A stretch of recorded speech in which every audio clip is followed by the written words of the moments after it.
Hi, everyone, and welcome to the Property Wealth Podcast. We're thrilled to have you with us today. Absolutely. It's great to be here, Sarah. You know, with the ups and downs in the real estate market, it can feel a bit overwhelming sometimes, but that's where we come in. Right. Today, we're diving into a really important topic, market crashes. How to not just survive, but thrive during these challenging times. Yeah, it's all about understanding the market cycles and knowing how to position yourself so you can actually benefit from these situations instead of being afraid. Exactly. We're going to share some practical strategies, things you can do whether you're just starting out or you've been investing for a while.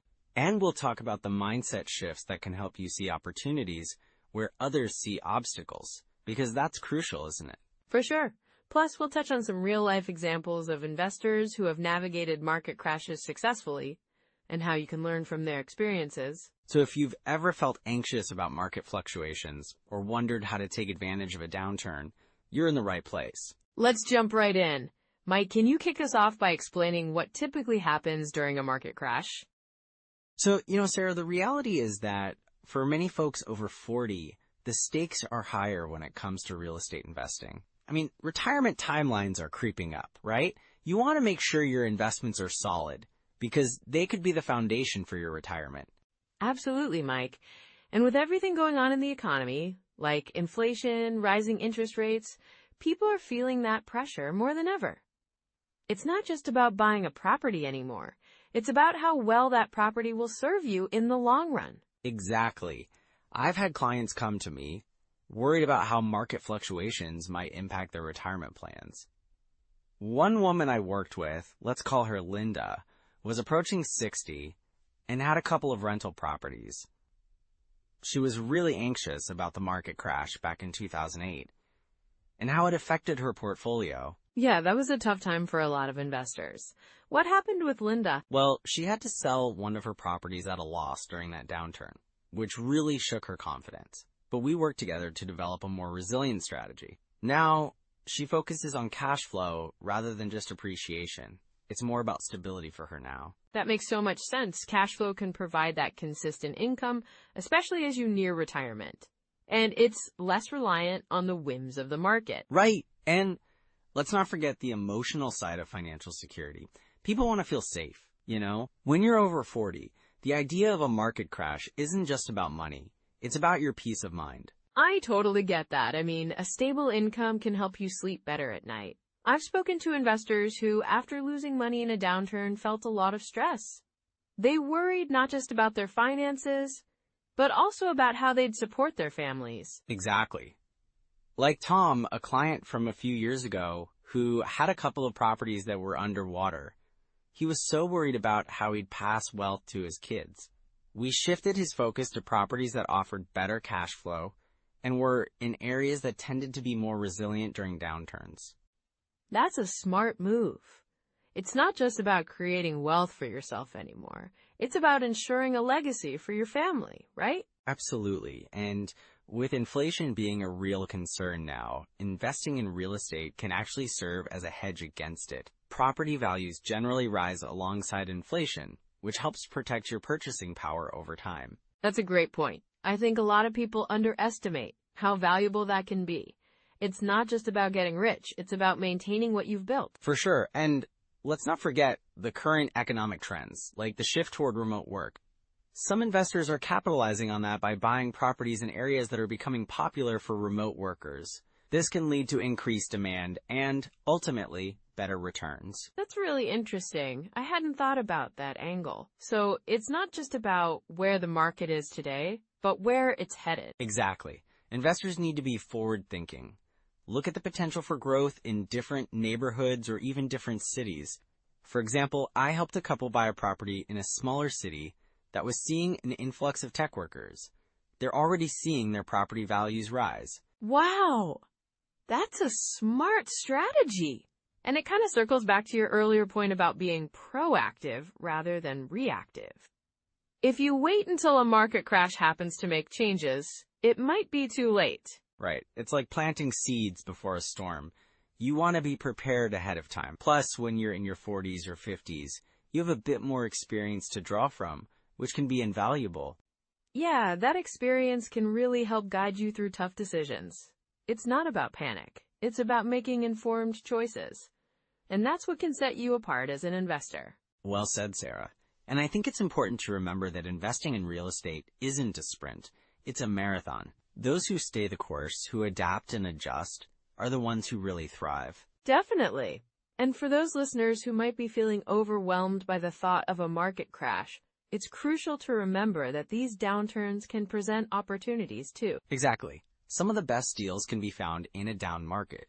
But you have to be ready to act, and that means having a solid plan in place. That's a great transition into our core strategies, Mike. How can our listeners start preparing themselves to not just survive, but thrive in any market condition?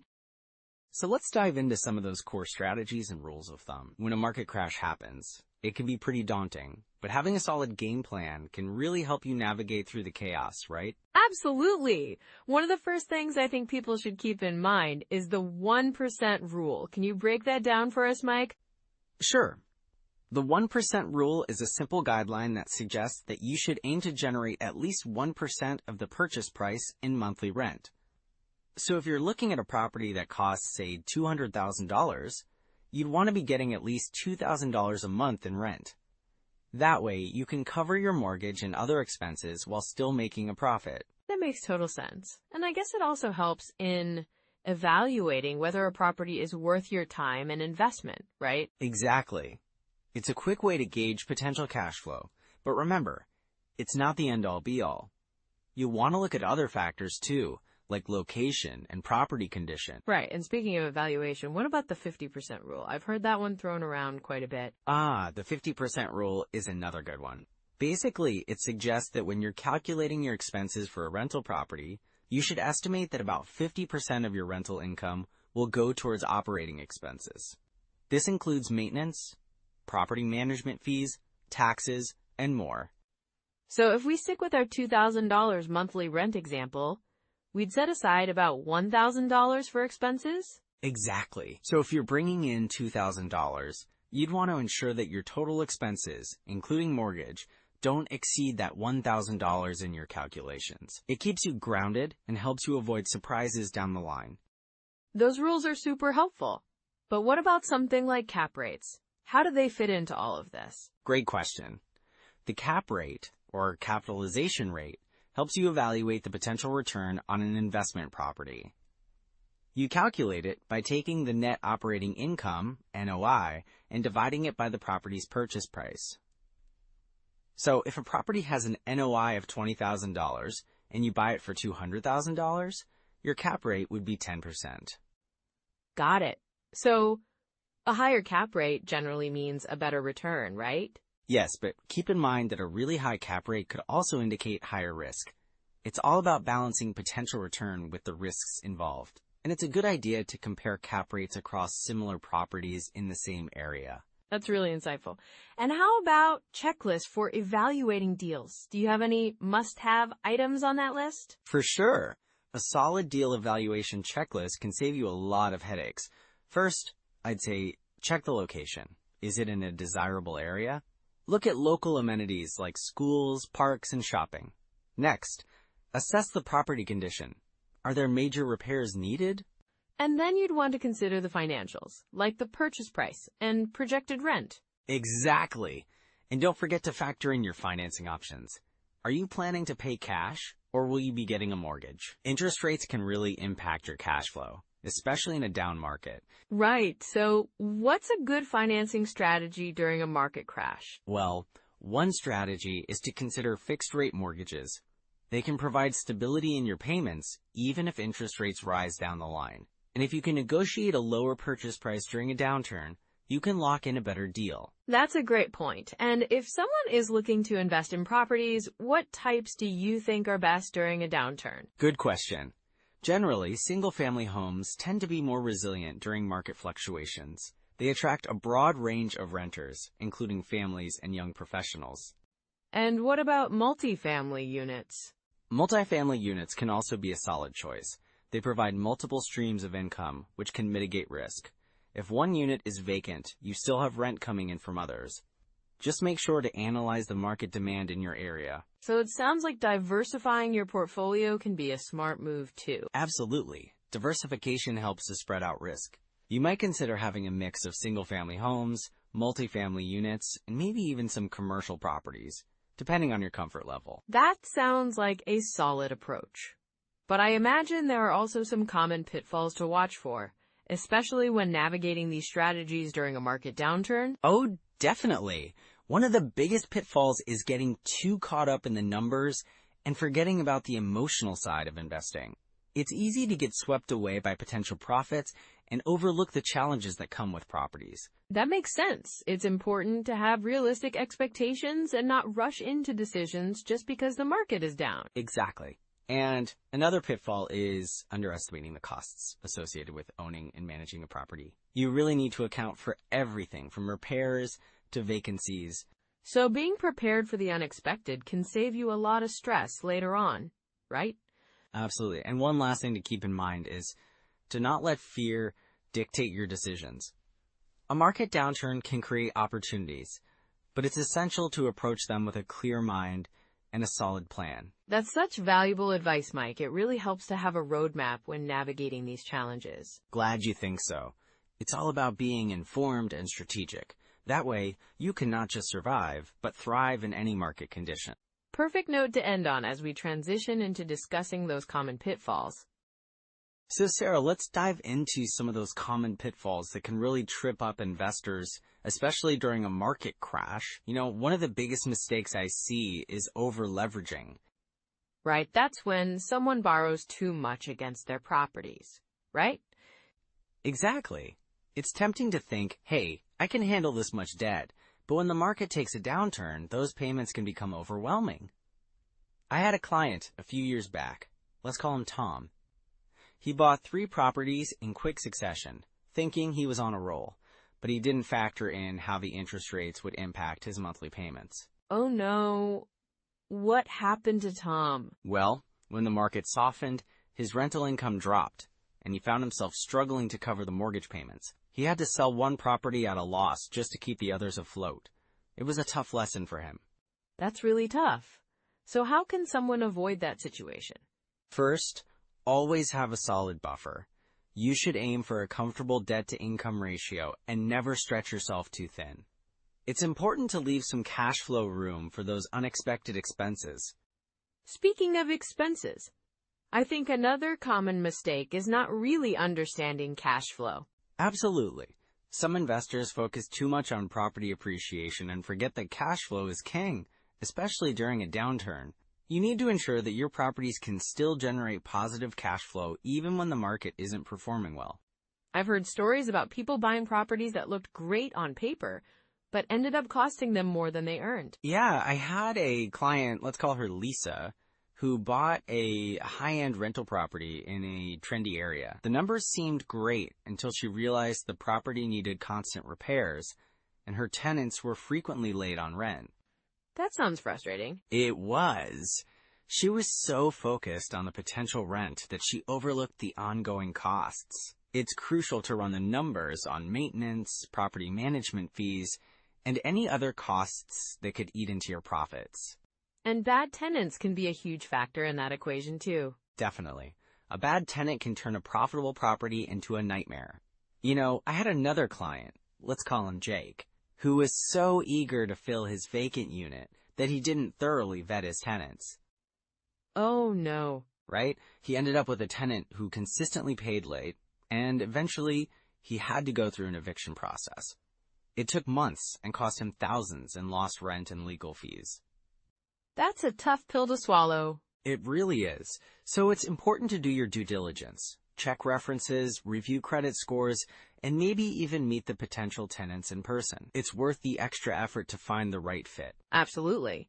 And then there's the whole idea of timing the market. Yeah, that's a slippery slope.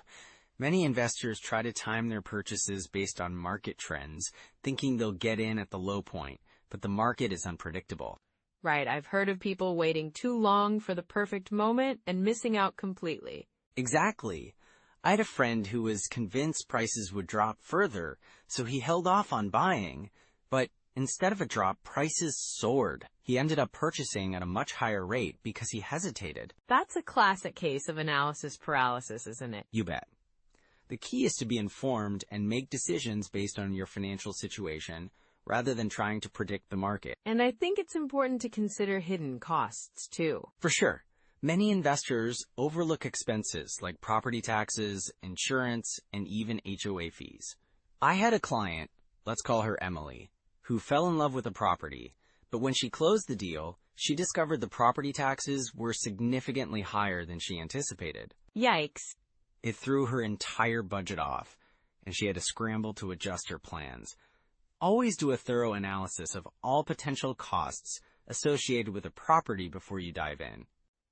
So, it sounds like the key here is really being thorough and not getting swept up in the excitement of a deal. Exactly. Taking the time to analyze every aspect can save you from a lot of headaches down the line. So if someone does find themselves in one of these tough situations, what's the best way to recover or avoid future pitfalls? Well, first, it's essential to reassess your strategy. Consider consulting with a real estate advisor to help you create a more sustainable plan. That makes sense. And always keep an emergency fund. It provides a cushion during tough times, allowing you to manage cash flow issues without panic. That's a great tip. Also, stay informed about the market trends, but don't let that dictate every decision. Focus on what works for you, your financial goals, and your risk tolerance. So it's really about being proactive and prepared, isn't it? Exactly. It's about building a solid foundation for your investments and not just chasing the next big opportunity without a plan. That's really insightful, Mike. I think our listeners will appreciate these practical tips. I hope so. Remember, it's about playing the long game. Building wealth takes time, but with the right strategies, you can thrive even in challenging markets. Absolutely. So as we wrap up this section, let's talk about some actionable next steps our listeners can take. All right, so let's dive into some immediate steps that anyone can take right now, to better navigate these market conditions. Yeah, that sounds great. What's the first actionable step? Well, I'd say start by assessing your current financial situation. You want to know where you stand before making any moves. Make a list of your assets, debts, and your cash flow. That's a solid starting point. And then what? Next, I'd recommend using some tools to help analyze potential deals. Apps like Zillow can give you a good overview of property values and trends.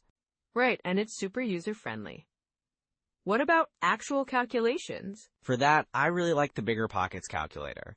It's great for evaluating rental properties. You can plug in your numbers and see if the investment will work for you. Oh, I've heard about that one. What other tools do you suggest? Deal Check is another good one. It's really useful for, analyzing properties and running the numbers on potential cash flow and returns. Nice. And what about rent analysis? For rent analysis, Rentometer is a fantastic tool. It helps you see if your rental price is in line with the market. That makes sense. So you can ensure you're pricing your rental properties competitively. Exactly. And if you have access to your local MLS, that's a gold mine for finding off-market deals or understanding local market trends. I can see how all of these tools would be super beneficial. They really are. And, once you've got a handle on your finances and have tools at your disposal, consider setting a small goal. Like what? How about analyzing one deal per week? Just pick a property and run the numbers.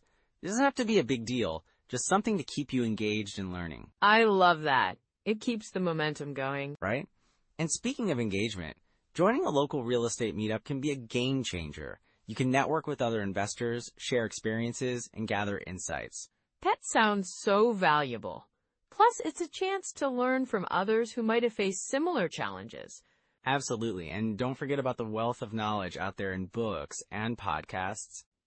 Any titles you recommend? Sure. The book on rental property investing by Brandon Turner is a classic. It covers a lot of ground for beginners. I've heard good things about that one. And for podcasts, BiggerPockets podcast is fantastic. They feature real investors sharing their stories and strategies. It's like learning from real-life experiences, which is so beneficial. Totally. And one habit to start is to commit to reading a chapter a week or listening to a podcast episode every day. That's doable. Yeah, and it helps build your knowledge over time, and it keeps you motivated to keep pushing forward. Exactly, and as you grow more comfortable, you can start looking for opportunities to invest, like maybe finding a fixer-upper or even a rental property. So it's about building that foundation first, then gradually stepping into investing. Precisely. Start where you are and don't rush the process. That's such an important reminder. Right? And remember, every small step counts. So those are some practical first steps. Now let's bring this all together. Well, as we wrap up this episode, there are definitely a few key takeaways from our discussion on market crashes that I think everyone should remember. Absolutely, Mike. First off, it's crucial to have a solid plan in place. When the market shifts, having a strategy allows you to navigate through uncertainty with confidence. Right, and then there's the importance of diversification. You don't want all your eggs in one basket. Spreading your investments can really help cushion against market volatility. Exactly. And we talked about the value of staying informed. Keeping an ear to the ground about economic indicators can make a big difference in how you respond to market changes. Good point, Sarah. Oh, and let's not forget about the power of patience. Real estate is a long game, and sometimes it's all about riding out the storm. Yes, it's like, having that long-term perspective can really pay off. Building wealth through real estate doesn't happen overnight, but with the right approach, it's absolutely achievable. And remember, it's not just about surviving the crashes, it's about thriving in the aftermath. Those who are prepared can find incredible opportunities when others are panicking. For sure. So if you found value in today's discussion, please take a moment to like and subscribe. We'd love to hear from you too. Drop a comment with your biggest takeaway or any questions you might have. And if you know someone over 40 who's looking to invest in property, share this episode with them. It could really help them on their journey. Next time, we'll dive into a hot topic, interest rate hikes and their impact on investors. You won't want to miss it. Yeah, it's going to be an interesting conversation. Thanks for joining us today. And remember, keep building that wealth. Step by step, you're on the right path. Take care, everyone. Bye for now.